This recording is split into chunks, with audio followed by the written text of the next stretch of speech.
Makanya kemudian kita kalau mendapatkan ujian, sabar. Saya belajar sabar dari ibu saya. Saya tidak bermaksud mensucikan siapapun di hadapan Allah, tapi ibu saya dan bapak itu mendapatkan ujian yang menurut anak tidak ringan. Ibu dan bapak saya itu mendapatkan putra yang pertama Down syndrome, Pak, berkebutuhan khusus. Anak yang kedua berkebutuhan khusus.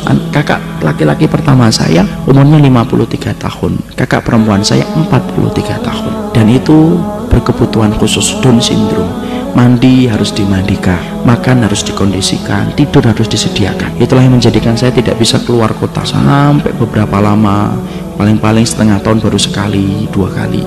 Karena kemudian setelah pasca meninggalnya ibu, saya merawatnya.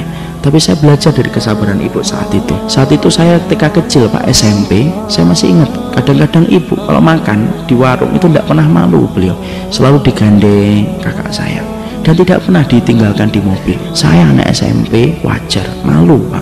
Ngomong dan komentar, Bu, kok ditinggal aja di mobil? Kan orang pada ngeliatin. Kan kita tahu, Pak, masyarakat Indonesia tidak bisa melihat sesuatu yang agak beda dikit, kecuali pasti dilihat terus.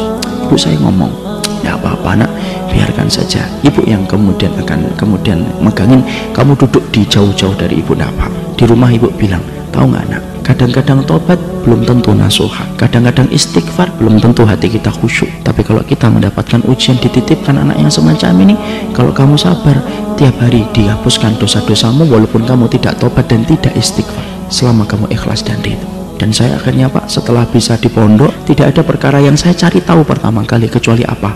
Hisab orang yang Down syndrome dan hisab orang yang gila semenjak kecil.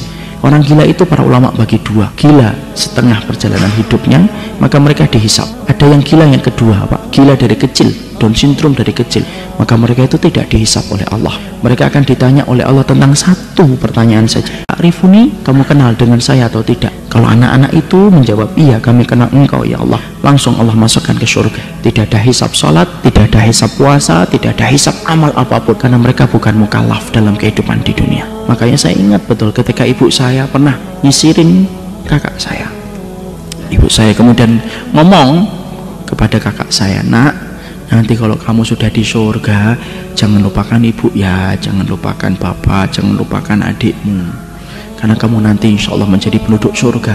Karena Allah cabut kenikmatan sementara di dunia dan pasti Allah balas di akhirat. Kakak saya tidak ngerti apa-apa, ya cuma diusap-usap kepala ibu saya. Dan sampai hari yang terakhir, ibu saya masih memandikan, masih kemudian mengganti bajunya, sampai malamnya beliau terserang dengan jantung. Selama 51 tahun beliau merawat itu. Dan saya belajar di situ, ahlul musibah itu berat, tapi akhirnya manis bagi orang yang ridho dan orang yang ikhlas.